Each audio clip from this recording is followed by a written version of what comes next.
Professor Dr. April Roslani graduated from the University of Wales in 1995 and received the Master of Surgery in 2003 from University of Malaya, the oldest Malaysian university.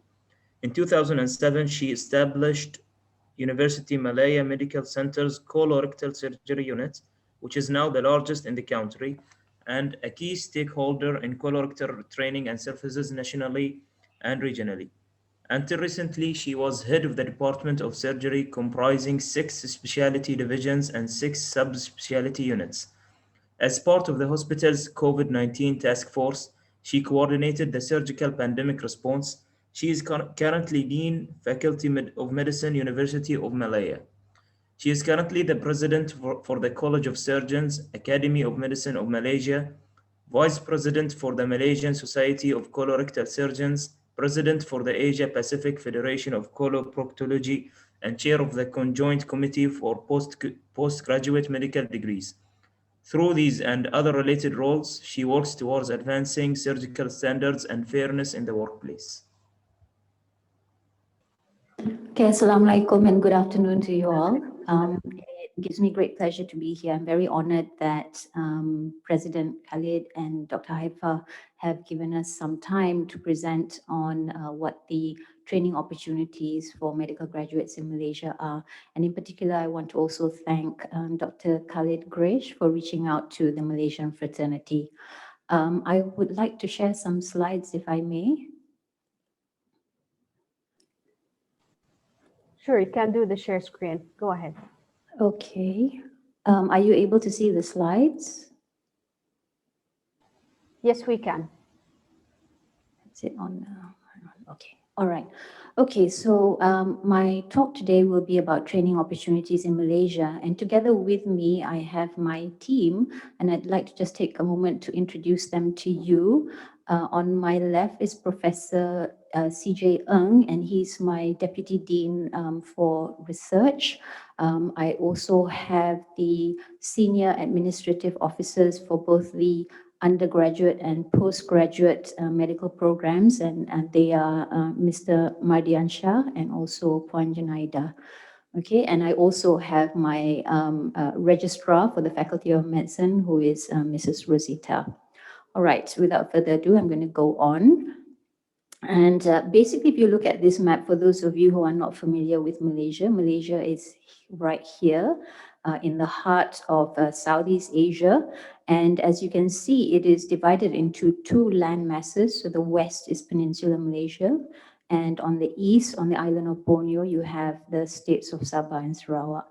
And this is quite relevant because you can see that we face some geographic challenges. Okay, we're a small country in terms of population, but it is a multi-ethnic population of about 32 million. And we really are a melting pot of cultures as well as religions. And so, you know, they say that a picture is worth 1,000 words. And so I'm going to just allow one of our famous singers, Yuna, to explain this to you.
Sorry.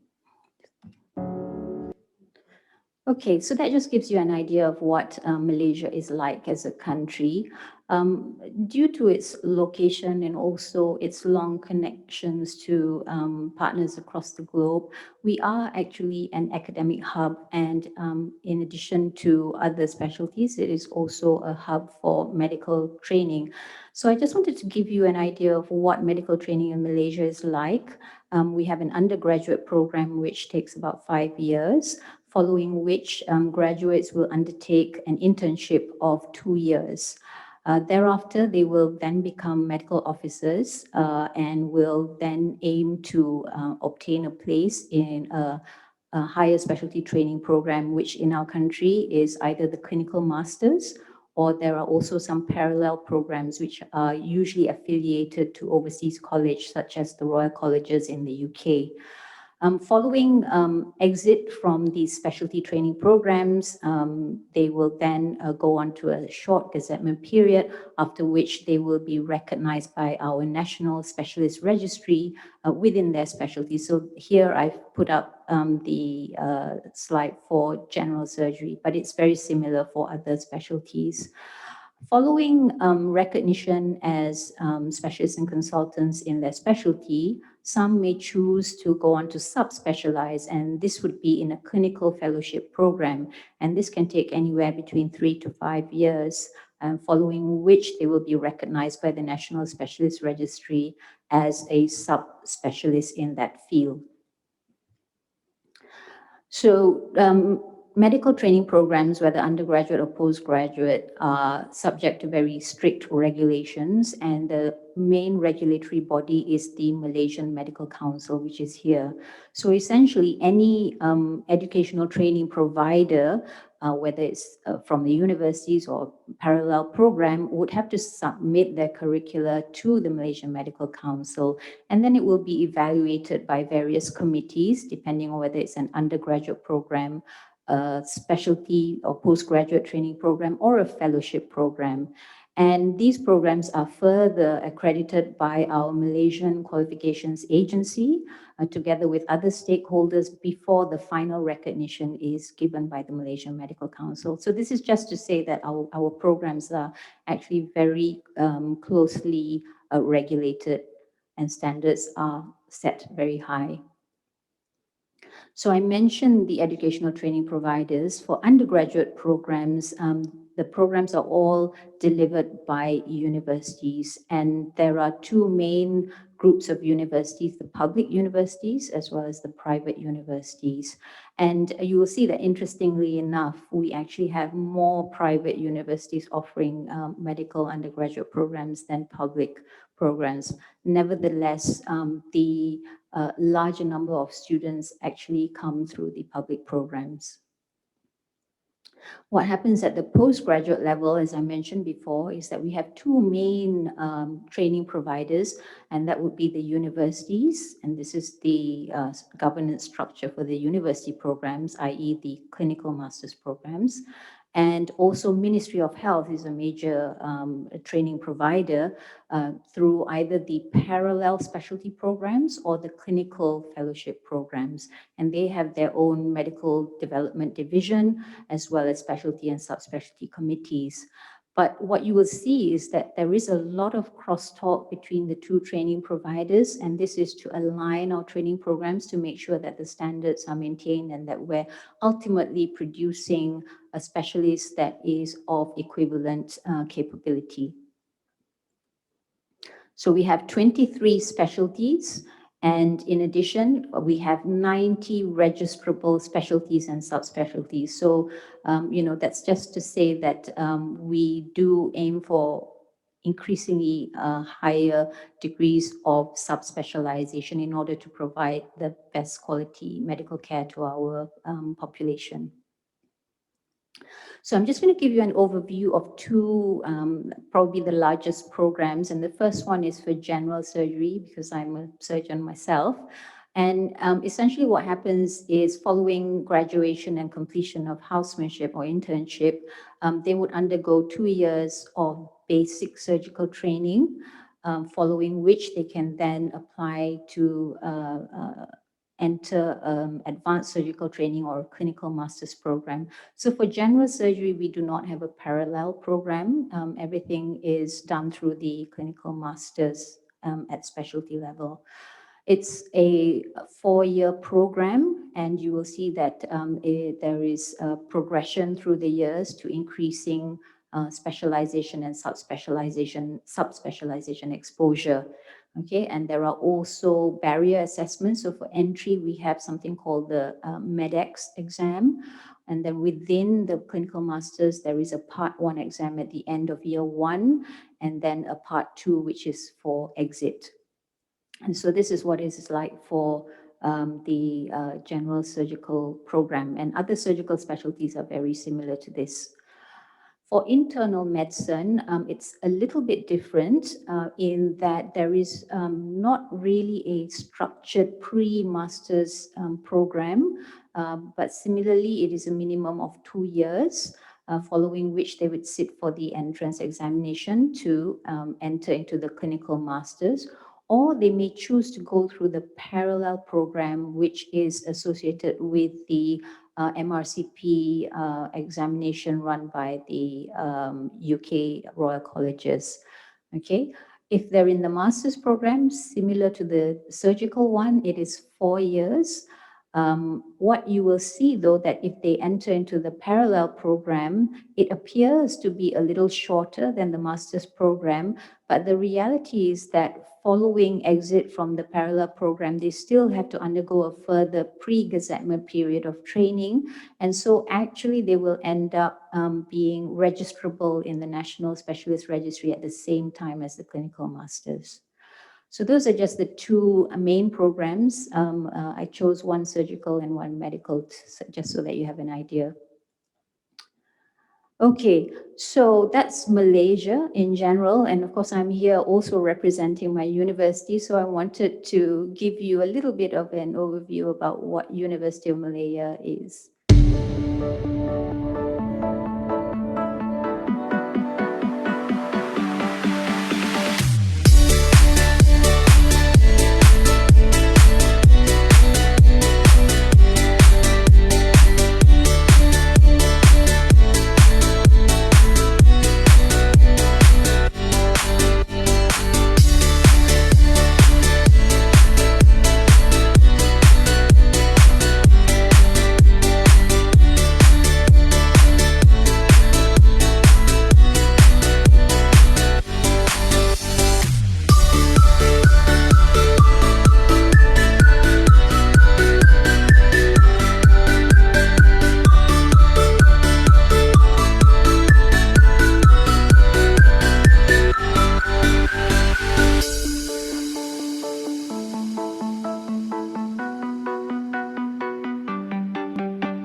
University of Malaya, but I think the proof of the pudding is really the experience of the students themselves. And you, if you're thinking of coming over here, what is the experience of international students? And so this short video is just some input from the students themselves. The reputation basically is like everybody's talking, like you never hear anything bad about University of Malaya. My friends said they came to UM's campus and they said it's really awesome and the studying here is gonna be really cool. So I listened to them and I came here. Well, I think they were right. Really, I think it deserves to be #1 in Malaysia. It's the best. Well, of course I study, but then other than that, I'll go out with my friend often and explore new places in KL. And yeah, it's new to me and I really love it. Obviously, the first thing I have to say is my friends. And I think I like the tree house. The tree house is pretty cool, by the lake. We actually had a pizza party there. The people there, especially international students, I have a lot of friends. They're my crew. All of them are international. Other than the place is the people. The people in University of Malaya are usually the smartest in the region. It's affordable, I think. From the academic side, it's like 133 now.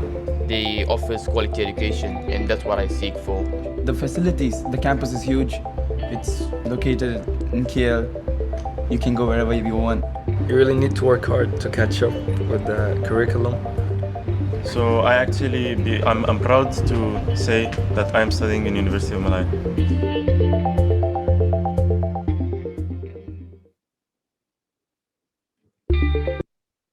Okay, so from the university, I'm going to move on now to the Faculty of Medicine.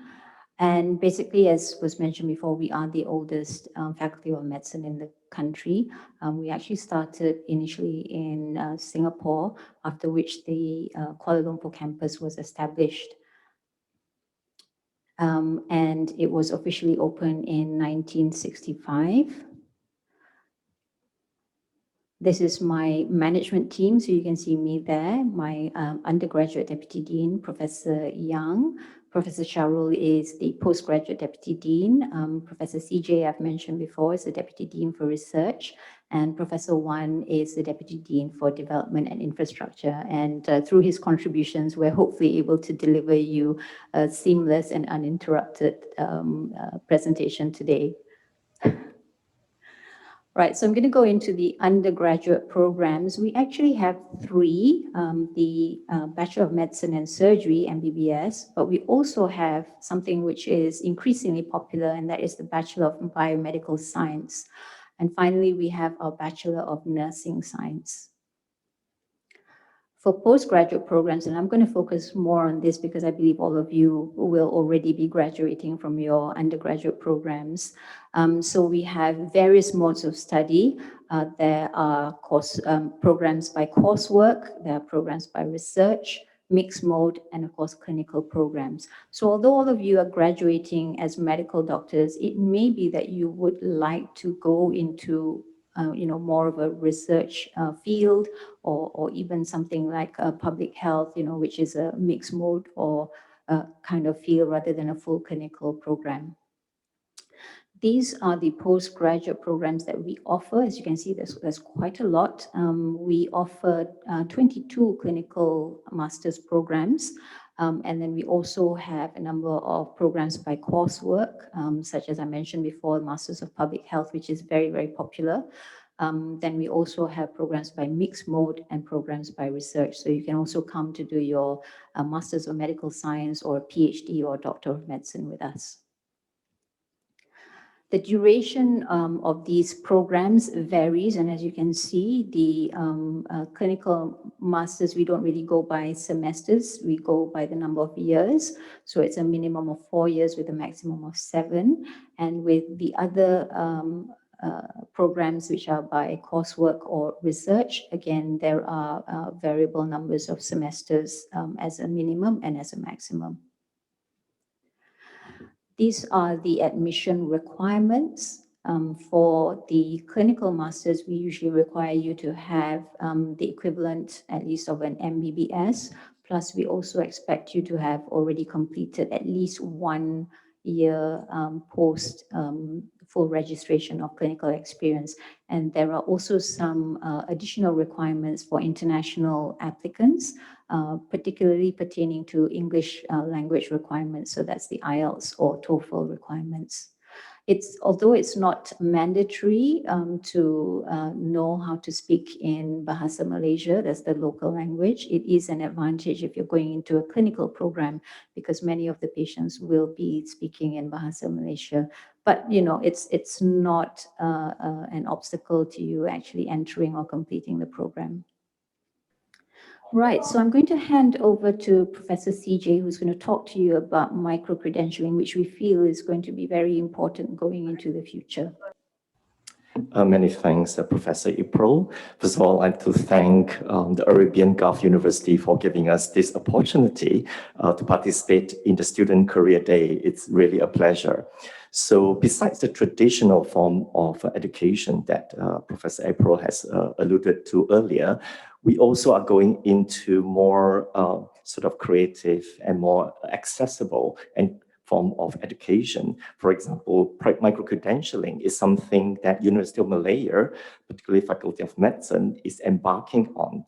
What's on the screen here is the Certificate in Occupational Health, which is just one of the many programs that we will be offering as a form of online accessible teaching and learning. This is really a program that's part of the public health, Master of Public Health, whereby we expose the students to different types of occupational conditions, risk assessment, and policies. This is a postgraduate program. And this part of this micro-credential course is to be embedded within the Master of Public Health course, which is a very popular international program that has about 50% of the students who are from international fraternity. So this, as you can see, two of these courses are actually micro-credential courses. And something that we embrace in the Faculty of Medicine and University of Malaya as a whole is to look into the pedagogy of learning and teaching. We embrace an educator as well as learner-centered approach to learning and teaching. So these are some of the teaching methodology that we use. So as we know, these are the more traditional small group teaching, which we still find very effective when it comes to learning medicine as well as healthcare courses. So we do self-directed learning, problem-based learning, interpretive or practical skills learning, as well as, of course, bedside teaching. We also expose our students to in the community learning because we believe that it's through interactions with people in the community that our students will then experience the real world examples of how medicine can be practiced. And of course, our students also undergo both clinical as well as research elective postings. On top of the traditional face-to-face learning, we also have multiple online courses. What's on the screen here is really one of our flagship online courses, which introductions to research for healthcare professionals. These kind of courses are taken both by undergraduates as well as postgraduate students who are novel researchers who want to embark on healthcare research.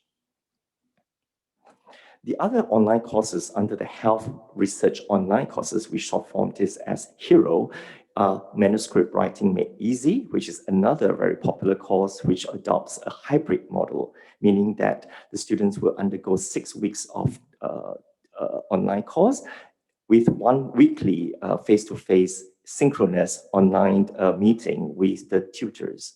And that's another course that's going to be something we're going to embark on is a clinical audit, which is a very important component of medical education. This is another exciting program that we are embarking on, which is called the Virtual Patients.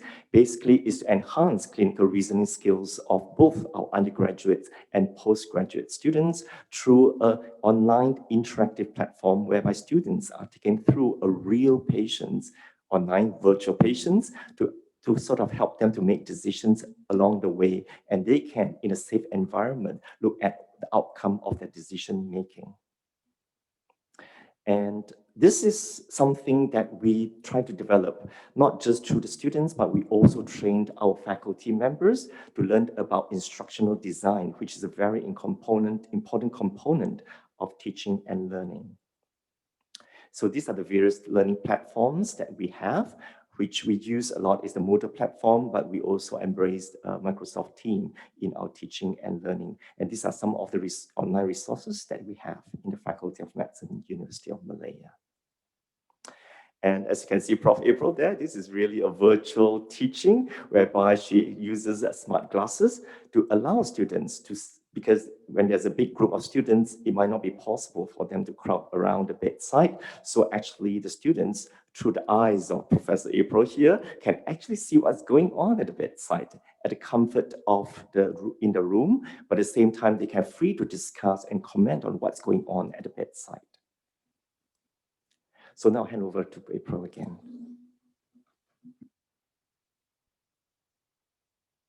Thank you, CJ. So I'm just going to quickly run through our human resource and facilities.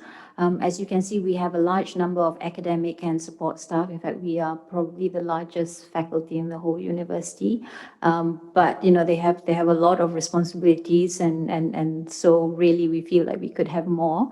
What I would say here is that all our academic staff all hold higher degrees of learning. So you can be assured that if you come here, you're getting the very best in terms of supervision and teaching. We have really a wide number of facilities available to us. We have our own library, the T.J. Danaraj Library, in addition to also access to the main library resources throughout the campus. And we also have many auditoriums. This is just one of them, the T.J. Danaraj Auditorium, for us to hold our various inaugural lectures and other ceremonial activities. We have a fully developed dissection hall, so it is still possible for you to be prosecting specimens, and I think that's quite unique because many medical schools have actually done away with this.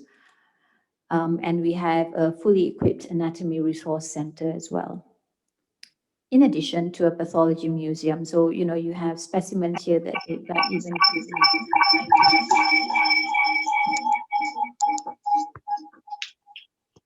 and on top of that, we have our own clinical skills units and laboratories for simulation exercises as well as for bench work. We have also many spaces for small group sessions and for workshops and courses. This is the cube. So you can see it's a very modular space, very adaptable for whatever you wish to use it for.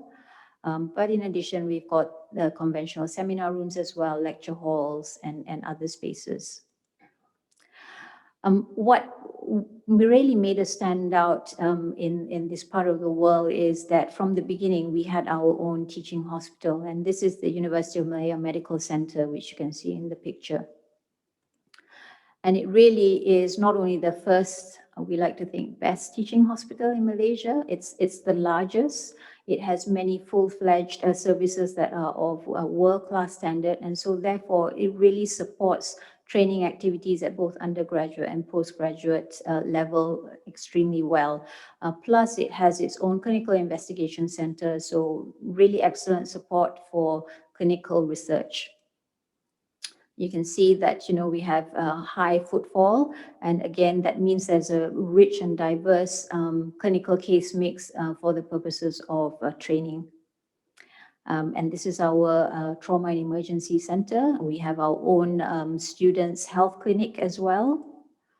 And on top of that, we also have UN Specialist Center, which is our private healthcare hospital, okay, which is situated very close by. And in fact, many of the facilities are shared with the main hospital. So just to show you a little of the hospital.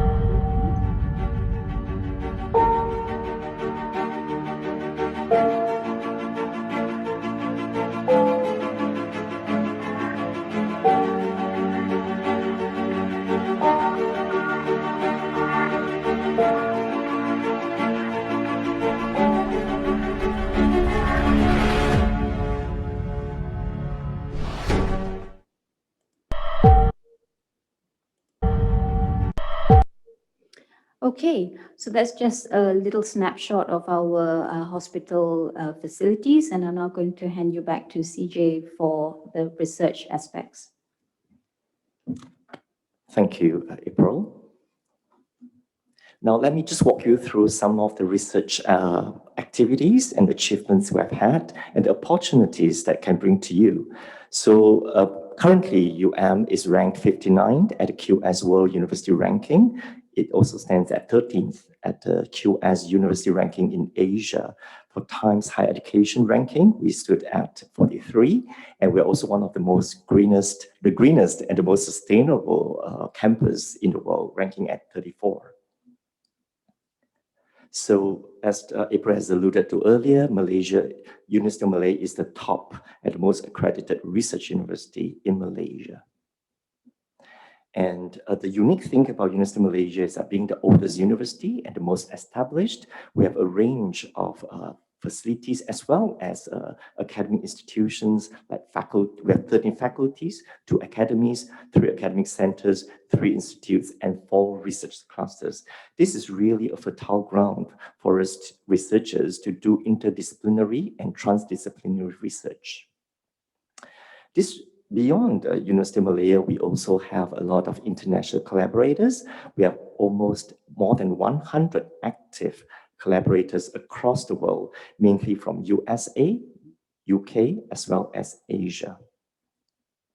This is really our research map of our faculty.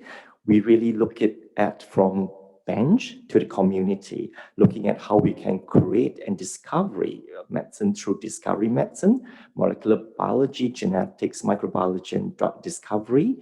I'm aware that you have a really, really good Al Jahara Center of Research that look at molecular medicine, genetics, and hereditary disorders. So I think this is something we definitely can explore and collaborate together. But translational medicine is also something that we embrace, looking into biomarkers, clinical trials, and epidemiology. Recently, for the past 5 to 10 years, we embrace digital health, looking into using big data and artificial intelligence to improve healthcare. But medicine is not just about science, it's also about arts. So we would like to see how we can, through education and behavior and understanding patients and humanities, to embrace people-centered medicine as well as community-centered medicine. So these are the 4 main research trusts of the Faculty of Medicine: cancer and drug delivery, aging and regenerative medicine, infectious diseases and immunity, public health, and non-communicable diseases. I believe Bahrain, like Malaysia, also are facing this epidemic of diabetes, cardiovascular disease, and obesities. So I think this is something that we also focus on and would like to work together with you to try to explore evidence and find new evidence to improve non-communicable diseases. So these are some of the research centers that lead all this research that I've alluded to earlier. And we do have a lot of research facilities. These are some of our central research laboratories. We have immunotherapy laboratory, cellular and molecular biology, translational core laboratory, biobank and tumor repository, animal experiment unit, advanced imaging research facilities, and nanotherapeutic laboratory. This is another very important flagship center that we have, which is the Clinical Investigation Center, which has won multiple awards looking into clinical trials with patients that we work together with University of Malaya Medical Center to improve healthcare through clinical trials and discoveries. Of course, this particular student career day is really focusing on how students can embark on their career during this pandemic. In Faculty of Medicine, University of Malaya, we also conducted more than 80 COVID research for the past 6 months, looking at drugs such as tocilizumab, looking at discovering the dynamic knowledge mapping through the publications. We also have developed many digital health applications, such as COVID-19 symptom monitoring system. And we have mapped out the complete genome sequences of SARS-CoV-2 strains in Malaysia. And we also looked into mental health of frontliners and public in Malaysia who are faced with COVID pandemic. Cancer research is another very important area. I'm just showing one of the many. in this case, breast cancer. I believe like Malaysia, Bahrain is also facing issues with breast cancer as colorectal cancer. So as you can see, we do a lot of cancers from looking at the genetics of breast cancer. There's a recent paper published in New England Journal of Medicine to try to translate some of this into real world, for example, through genetic counseling. We also do research on that, making decisions, in this case, through patient decision-making, with tools, enhance patients' decision-making. Of course, we also go to communities. For example, we've developed cookbook for the survivors and translate some of this research evidence and experience into teaching our students in the hospital. I believe communicable diseases might not be such a big issue in Bahrain, but this is something that we also pride ourselves in because we are in the tropical area. So we have lots of tropical diseases such as dengue virus, enterovirus, chikungunya virus, malaria parasites, gut microbiota, as well as HIV. Community engagement and involvement research is another one of our strengths. Keep Able is a breast cancer survival flagship program. We have also how to make healthcare facilities more friendly for adolescents. Peace is another very important public health program looking into elder abuse and neglect prevention. Rose is using self-sampling for screening for cervical cancer with the aim of trying to eradicate cervical cancer in 20 years' time. And of course, we also do men's health research with the recently launched Only Men Can program looking into prostate cancer awareness. Last but not least, we have digital health and innovations. So this group of academicians from the Faculty of Medicine, Faculty of Computer Science, and Faculty of Law looking into using mobile health, telehealth, and clinical decision supports to improve healthcare through research. Okay, I'll pass over to April to talk more about medical humanities. Thanks, CJ. And this is really to say that we pride ourselves in University of Malaya of not just producing academics, but producing really or delivering really a holistic education that produces well-rounded humans. So just show you two students who actually illustrate this.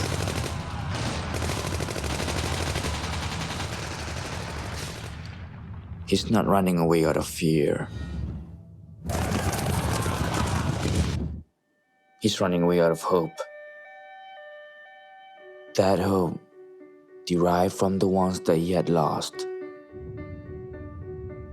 That hope confined inside for these people he had left behind.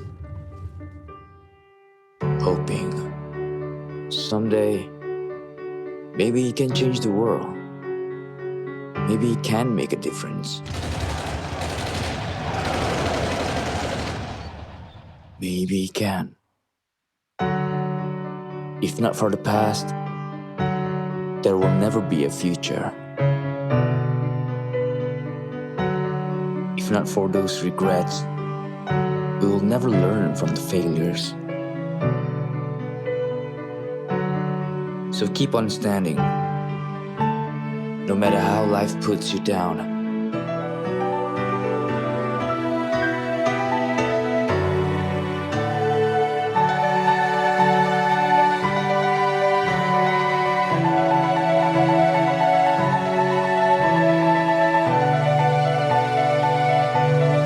Keep standing back up. Because your past creates your future.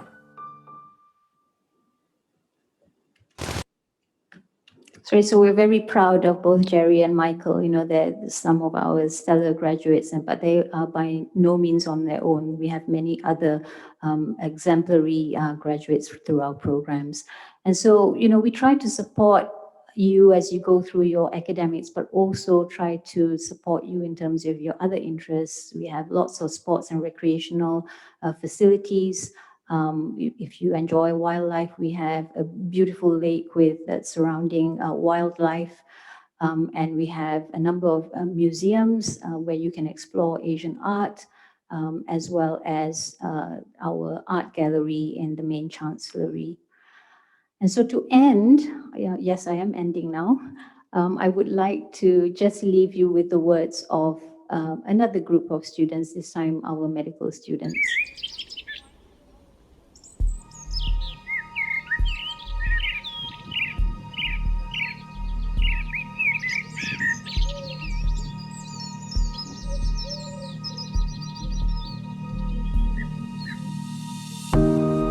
Medical education does not exist to provide students with a way of making a living, but to ensure the health of the community. If you are not willing to learn, no one can help you. If you are willing to learn, no one can stop you.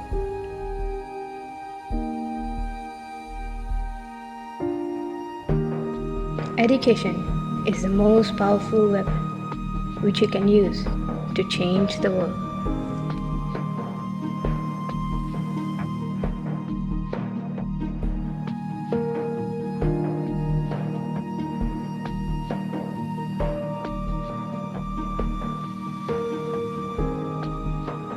See you in Kuala Lumpur. See you in Kuala Lumpur. See you in Kuala Lumpur. See you next year in Kuala Lumpur. Salam.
Okay, so that's it, and we'll be happy to take questions now. Thank you once again for the opportunity to speak to you all today.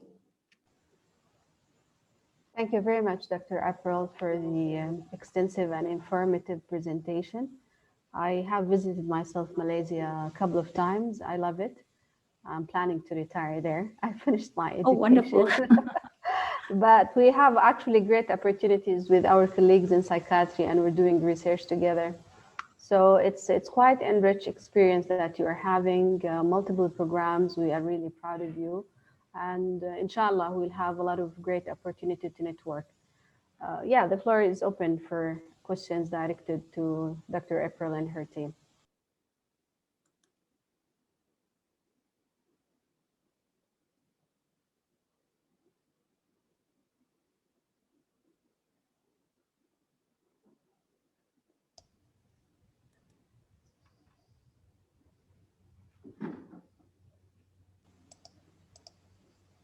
Dr. Defallah, you want to say something?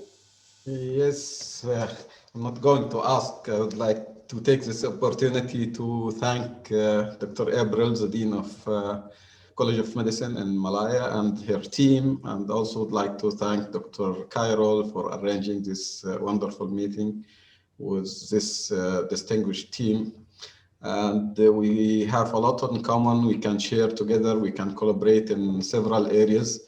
And I encourage our medical students to explore, and if they are interested in any of the training programs in Malaysia, and especially in College of Medicine in Malaya, and they can go into their website and explore and see the details of the program, especially the clinical program and other programs. Thank you, Dr. April, and thanks a lot for this opportunity to explore us and to give us an idea about Malaysia, about the university, and about also the all training programs. It's excellent. I think it's there are a lot of opportunity to cooperate in these fields. Thank you. Thank you. It was my pleasure.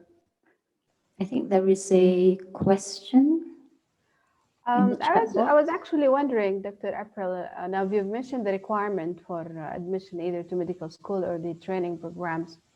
Now for the programs, can it be like self-directed if someone wants to join a program, or it has to be sponsored? So you're talking about the clinical master's programs? Yes. Yeah, so we actually for both undergraduate as well as postgraduate, there is the opportunity to come either as a privately funded candidate or as a sponsored candidate. So yeah, both are possible. The only problem I would say for those coming privately funded is that it's not just the fees that you have to cover, but you also have your living expenses, because we are unable to provide a stipend for those who are in training programs. So at the most, we would be able to provide the on-call allowance, but other than that, we do not provide salaries for students who are in training programs. Right. Yeah, thank you. There's a question from Malak. How can we apply for the training? And is there any specific academic years can join? So again, if you're talking about the clinical master's program, the minimum criterion in terms of experience is that after completing your MBBS, you must complete your internship.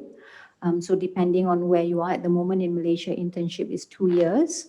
And then you must have at least 1 year of clinical experience post-internship. So those are the minimum criteria for entering into the program. You can actually apply through the university website.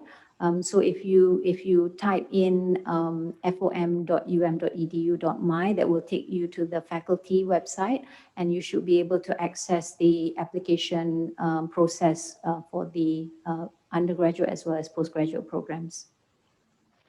Great. And also there's a question for Amina. Thank you very much for the informative presentation. May I ask you whether there are any opportunities for elective training programs for our medical students for 6 to 8 weeks in summer? We do have mobility programs. There is a separate website for that. I think maybe Jay, can you answer that question? All right, Assalamualaikum. Right, Alaikum for the mobility programs, we can log into the same website, the medicine website. So we have an elective posting tab that you can look at under in our website. So the opportunity is there, and we have the guidelines as well as the application form. One of the problems we have at the moment is because of the travel restrictions, it has actually curtailed the physical electives, But something that we're looking at now is developing a sort of virtual mobility program, so that even if you're not able to be physically here, we can allow you to participate in some of the clinical activities, so such as the virtual teaching, the virtual ward rounds, and those sorts of things. So it's still in development at the moment, but we hope to be able to launch this very soon. Very good. And Wala is asking, is internship open for foreign medical students who are studying MBBS in Malaysia? Yes, we have had non-Malaysians study in our programs, and while there aren't actually any rules against non-Malaysians performing or conducting their internship here, the difficulty we face at the moment is that the number of graduates, medical graduates, exceeds the number of internship posts, even for Malaysians at the moment. It wasn't always this way, but at the moment we are facing those problems. So I think it would be very challenging for non-Malaysians to get into an internship post in Malaysia at the moment. Okay, wonderful. I think we'll take one more question. It says here, can we apply for research courses while we're still medical student, or we need to be graduate first? CJ, you want to take this? Sure. I think if you're still medical students, unless you want to do an intercalated year whereby you take a break and then come and join a research program. But bear in mind there are two types of research programs, there are actually more, but there's a master's program whereby it requires usually to have a degree before you can join.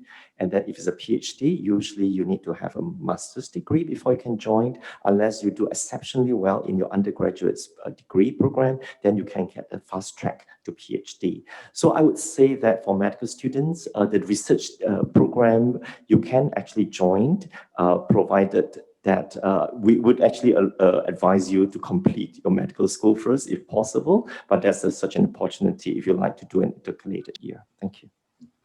All right, thank you so But much. I think some of those courses that you have, the online courses, those, there's no restriction, right? Anyone can apply for those. Absolutely. Right. And someone is asking about the ENT program. Yes, okay. The ENT program is a clinical master's program, so it's 4 years at a minimum, although it can be extended to 7 years. Similar entrance criteria as for the other clinical master's program, so you will have at least a minimum of 1 year of clinical service post-internship. However, there are some additional criteria. So there is an entrance examination that you will need to sit for. And then usually there are some other courses that you may need to complete. It's an advantage if you have maybe completed the MRCS examinations. If you've got Part A and Part B, that is given weightage. If you've done some research beforehand, you've published some papers, that also carries additional weightage. The program itself, will take you through the full spectrum of head and neck surgery. It is very hands-on, it's very clinical, so you will be performing as an ENT doctor, you'll be performing surgeries as well. In clinics, you'll be attending to patients and you'll be going on the on-call roster also. So you'll get the full spectrum of ENT practice. On top of that, you will be expected to complete a thesis. And this is usually on a clinical research project. And you will be expected to produce a thesis of around 20 to 30,000 words together with your supervisor.